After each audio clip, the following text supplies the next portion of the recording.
কথায় বলে দাঁত থাকতে মানুষ দাঁতের মর্ম বোঝে না। ঠিক যেমন এই মূল্যবান মানব জন্ম পেয়েও আমরা তার মর্ম বুঝি না। কি বিষয়টা পরিষ্কার হলো না তো? আসলে বলার উদ্দেশ্যটা হলো ৮৪ লক্ষ যোনি পেরিয়ে তারপর আসে মানব জন্ম। এই কথাটা আপনারা ছোটবেলা থেকেই কোনো না কোনোভাবে কারো কাছে নিশ্চয়ই শুনেছেন, তাই না? বাড়ির বয়স্করা প্রায়ই বলেন, আরে ভাই, অনেক কষ্টে এই মানব জন্ম পেয়েছি। কিন্তু কখনো কি সত্যি ভেবে দেখেছেন এই ৮৪ লক্ষ যোনি ব্যাপারটা আসলে কি? নাকি এর পেছনে এমন কোনো গভীর সত্য লুকিয়ে আছে যা বোঝা প্রত্যেক মানুষের জন্য জরুরি? নমস্কার, আপনাদের সঙ্গে আমি সৌরভ। পুরাতনের আজকের আয়োজনে আমরা ৮৪ লক্ষ যোনির সেই অটুট বন্ধনের এবং অটুট নিয়মের গভীরে যাব, যা মানুষের মৃত্যুর পর আত্মার যাত্রাকে এবং যাত্রার চক্রকে সম্পূর্ণ করে। এর জন্য আমরা শাস্ত্রের পাতা উল্টে দেখব এই ৮৪ লক্ষ যোনি আসলে কি কি, এবং কেন আত্মাকে এর মধ্যে ঘুরে বেড়াতে হয়, আর কেন শুধুমাত্র এই মানব জন্মই জন্ম মৃত্যুর অন্তহীন চক্র থেকে মুক্তি পাওয়ার একমাত্র পথ। আমরা নিশ্চিত যে আজকের আলোচনা শোনার পর আপনার জীবনের দিকে তাকানোর দৃষ্টিভঙ্গি চিরদিনের জন্য বদলে যাবে। আসুন জানি, যে মানব জীবনকে আমরা মূল্যহীন ভাবছি সেই জন্ম আসলে কতটা মূল্যবান।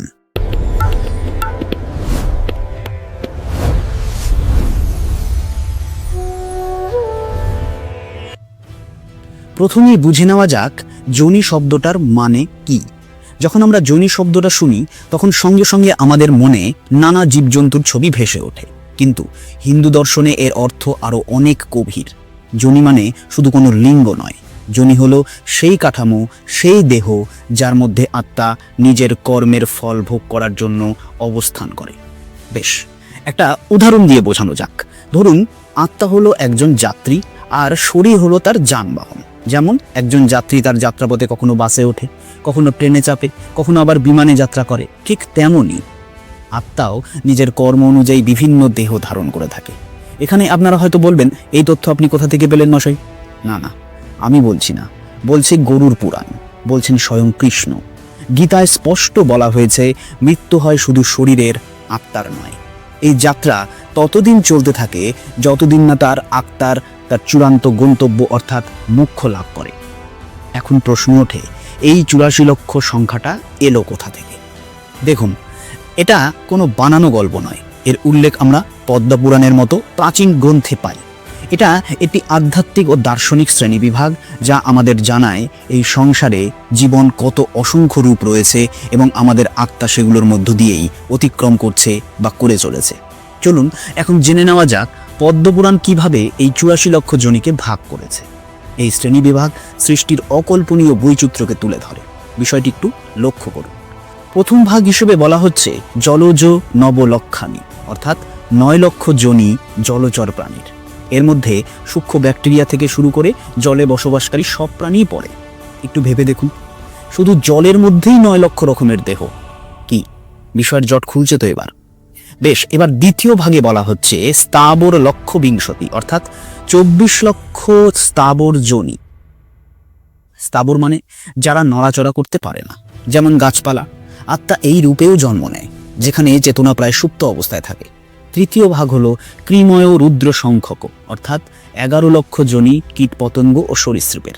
এতে ক্ষুদ্র জীবাণু থেকে শুরু করে সাপ পর্যন্ত সব অন্তর্ভুক্ত। চতুর্ভাগ পক্ষিণাং ১০ লক্ষণম, অর্থাৎ ১০ লক্ষ যোনি পাখিদের। এখানে যত শ্রেণীর খেচর প্রাণী অর্থাৎ পাখি জাতীয় যে প্রাণী রয়েছে তাদের সবাইকে ধরতে হবে। আর পঞ্চম ভাগে আছে ত্রিংশল লক্ষানি পশব, অর্থাৎ ৩০ লক্ষ যোনি স্থলচর পশুদের। ছোট পিঁপড়ে থেকে শুরু করে বিশাল হাতি সবই এর মধ্যে পড়ে। ষষ্ঠ ভাগ হলো চতুর্লক্ষানি মানবা, অর্থাৎ ৪ লক্ষ মানব ও মানব সমযোনি। এর মধ্যে শুধু আমরা মানবই নয়, দেবতা, দানব, গন্ধর্বের মতো উচ্চ চেতনার যোনিও ধরা পড়েছে। এবার আসুন হিসেব করি। ৯ লক্ষ জলচর, ২০ লক্ষ স্থাবর, ১১ লক্ষ সরীসৃপ, ১০ লক্ষ খেচর, ৩০ লক্ষ স্থলচর ও ৪ লক্ষ মানব যোনি। যোগ করলে দাঁড়ায় মোট ৮৪ লক্ষ যোনি। এই শ্রেণীবিভাগ আমাদের জানায় আত্মা কখনো গভীর সমুদ্রে মাছ হয়ে সাঁতার কাটে, আবার কখনো হাজার হাজার বছর গাছ হয়ে দাঁড়িয়ে থাকে, কখনো পাখি হয়ে আকাশে ওড়ে, আবার কখনো পশু হয়ে জঙ্গলে ঘোরে। প্রতিটি যোনি যেন এক একটি শ্রেণীকক্ষ, যেখানে আত্মা কিছু শেখে, নিজের কর্মের হিসাব চুকিয়ে তারপর শ্রেণীতে এগিয়ে যায়। এবার প্রশ্ন আসে, এই পুরো ব্যবস্থাটা চালায় কে? কোন নিয়ম ঠিক করে দেয় আত্মা পরের জন্মে কোন দেহ পাবে? এর উত্তর একটাই, কর্ম। কর্ম এমন একটা শব্দ যা আমরা সবাই শুনেছি, কিন্তু এর পেছনের বিজ্ঞান খুব কম মানুষই বোঝে। শ্রীমদ্ ভাগবত গীতায় ভগবান শ্রীকৃষ্ণ বলেন, কর্মণ্যে বাধিকারস্তে মা ফলেষু কদাচন। আপনারা প্রায়শই শুনবেন, ফলের আশা না করে কর্ম করো। এই ব্রহ্মাণ্ডে কর্ম হলো এক অটুট নিয়ম যা কখনো ভাঙে না, ঠিক যেমন মহাকর্ষের নিয়ম। কর্ম মানে শুধু কাজ নয়, আমাদের প্রতিটি কাজ, অর্থাৎ প্রতিটি কথা, প্রতিটি চিন্তা এবং প্রতিটি শ্বাস প্রশ্বাস, সেটাও কিন্তু এক ধরনের কর্ম। অর্থাৎ যখন আমরা ভালো কাজ করি, কারো উপকার করি, মনে কারো মঙ্গল কামনা করি, তখন আমরা পুণ্য সঞ্চয় করি। আর যখন আমরা খারাপ কাজ করি, কাউকে কষ্ট দিই, মনে হিংসা বা ঘৃণা পুষে রাখি, তখন পাপ সঞ্চিত হয়। এটা ঠিক চাষির মতো, যেমন বীজ বুনবেন তেমনই ফসল পাবেন। ধান বুনলে ধানই হবে, আম গাছ হবে না। ঠিক তেমনি আমাদের কর্ম হলো সেই বীজ যা আমরা জীবনের জমিতে বুনি। এই বীজের ফল আমরা এই জন্মে বা আগামী জন্মে ভোগ করি। আমাদের ভালো মন্দের কর্মের এই হিসেব, যাকে সঞ্চিত কর্ম বলা হয়, আত্মার সঙ্গে এক জন্ম থেকে আর এক জন্মে যায়। মৃত্যুর সময় আত্মা যখন শরীর ত্যাগ করে, তখন সে এই কর্মের থলিটুকুই সঙ্গে নিয়ে যেতে পারে। যদি পুণ্য বেশি হয়, আত্মা উচ্চজনিতে জন্ম পায়, দেবজনী বা সুখী মানব জন্ম পায়।